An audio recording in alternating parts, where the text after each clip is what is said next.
Please please please please, আমাকে গুরুত্ব দেওয়ার জন্য আপনাদের সকলকে আন্তরিক ধন্যবাদ।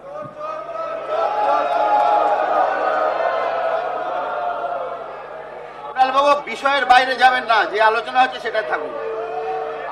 আপনি স্যার ওদিকটা দেখুন। মাননীয় স্পিকার স্যার,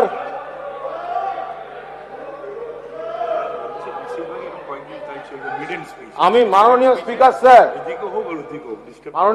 স্যার একটু এদিকে, আমি অন্য বিষয়ে তুলতে চাই না, কিন্তু ওনারা যে আমায় গুরুত্ব দিচ্ছেন, আমাকে তো তাহলে নারদার ভিডিও ফুটেজের নামের তালিকাটা বলতে হয়। তাহলে বলবেন তো আপনাদের পার্টি অফিস থেকে দেখিয়েছিল, বলবেন তো?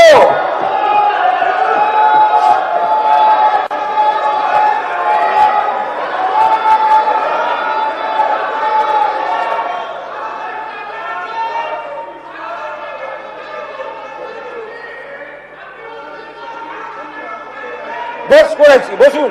মাননীয় মুখ্যমন্ত্রী এবং পরিষদীয় মন্ত্রী, তাদেরও ধন্যবাদ জানাচ্ছি এই বলার সুযোগ দেওয়ার জন্য। এবং আমি খুবই অভিভূত যে নামের একটা ব্র্যান্ড ভ্যালু আছে। বন্ধুরা ভালো বলবেন, শত্রুরা খারাপ করবেন, বাট ইউ কান্ট ইগনোর, নামটা মনে রাখবেন, কুণাল কুমার ঘোষ। রাজ্যপালের যে ভাষণ, তাতে একটা স্পষ্ট কথা বলি, একটি নতুন সরকার তারা ক্ষমতায় এসেছেন এবং সবেমাত্র ক্ষমতায় এসেছেন। আমি এবং আমরা বিরোধিতা করার জন্য কোনো বিরোধিতা করব না। এতদিন বাদে একটি সরকার এসছেন, তাদের অধিকার রয়েছে কিছুদিন সময় পাওয়ার। আমরা নিশ্চয়ই মানুষের ভোটে জিতে এসেছি। গঠনমূলক বিরোধিতা 100 বার করব, আপনাদের সঙ্গে ঝগড়া হবে, সব হবে, কিন্তু সরকার কিছু করতে গেলেই সেটা খারাপ। বিরোধিতার জন্য বিরোধিতা করা, সেই বিরোধিতা কিন্তু আমরা করব না। 2, না স্বাভাবিক, আমরা যখন ভোটের আগে আমরা লড়াই করেছি, এবার ভোটে আপনারা জিতেছেন, ভোট নিয়ে আমাদের কিছু অভিযোগ আছে, কিন্তু আপনারা জিতেছেন, আমাদেরও কিছু ভুল ভ্রান্তি ছিল।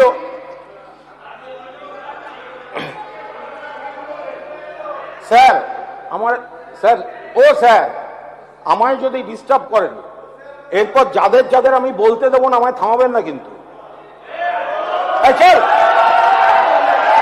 গলার জোর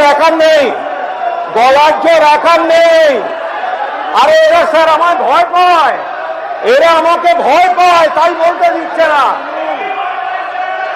এরা ভয় পায়।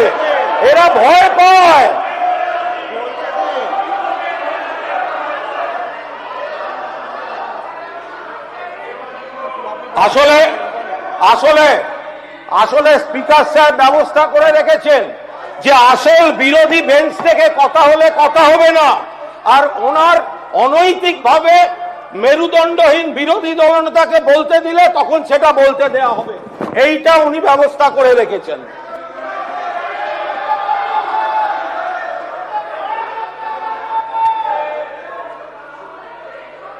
দেখুন স্যার, এই যে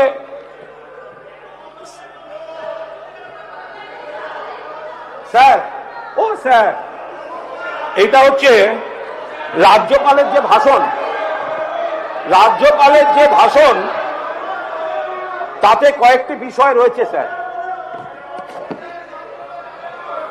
ও অশোক দিন্দা, আপনি তো মেসের দিন মাঠে ছিলেন ফ্যামিলিকে নিয়ে, তা একটু থাকুন না, একটু চুপ থাকুন না। আরে আপনার বাড়ি তাহলে সিআইডি যাচ্ছে না কেন? সিআইডি যাচ্ছেন না কেন আপনার বাড়িতে?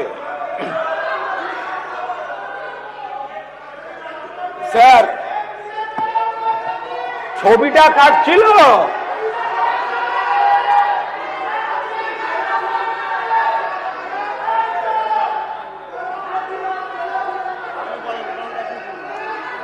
স্যার প্লিজ আপনারা কি বলতে দেবেন না প্লিজ আপনি বলুন।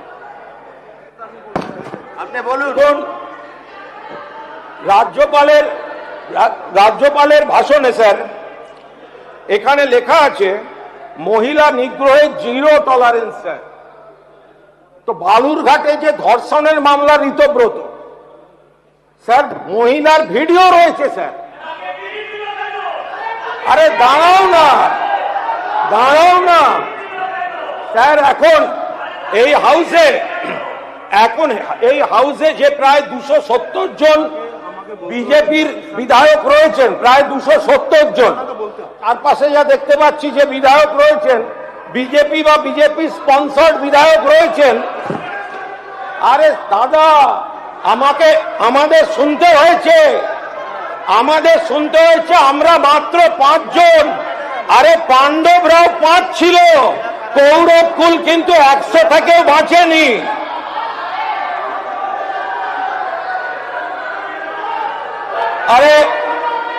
আরে কৌস্তব,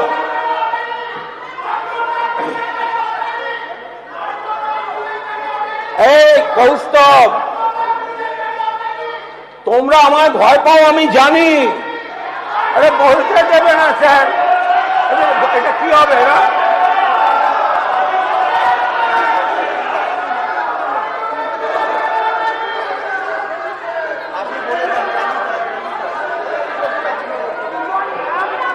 আর আমি তো বাজেট নেই, রাজ্যপাল নিয়ে বলবো।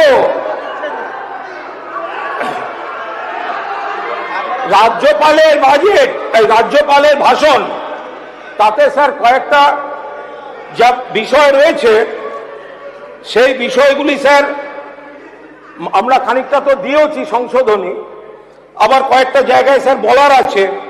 এই যে 24 নম্বর প্যারা, যে এখান থেকে বহু লোক অন্য রাজ্যে চলে যাচ্ছে, বহু বছর ধরেই যাচ্ছে, আবার অন্য অনেক রাজ্যের লোক যে বাংলায় এসে এত কাজ করছে, জীবন জীবিকা, তো সেগুলো তো রাজ্যপাল স্যার স্বীকার করছেন না। এটা কি করে হবে স্যার?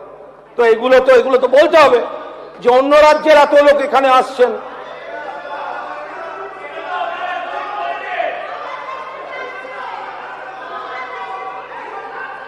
বাংলাদেশ থেকে আসছেন বলে যে প্যারাটা রয়েছে দিদি ভাই, তো সেখানে ত্রিপুরা থেকে ধরা পড়ছে কেন? বিএসএফটা তো অমিত শাহের, বিএসএফটা তো কেন্দ্রীয় সরকারের, ত্রিপুরা থেকে ধরা পড়ছে কেন স্যার? এক সেকেন্ড ত্রিপুরা থেকে ধরা পড়ছে কেন স্যার? এই কথাগুলো বিএসএফ বলবেন না, কেন্দ্রীয় সরকারের, এই কথাগুলো বলবেন না। ত্রিপুরা থেকে ধরা পড়ছে কেন স্যার? একদম চুপ করে থাকুন, গাজওয়ারি দেখাবেন না, গাজওয়ারি দেখাবেন না, গাজওয়ারি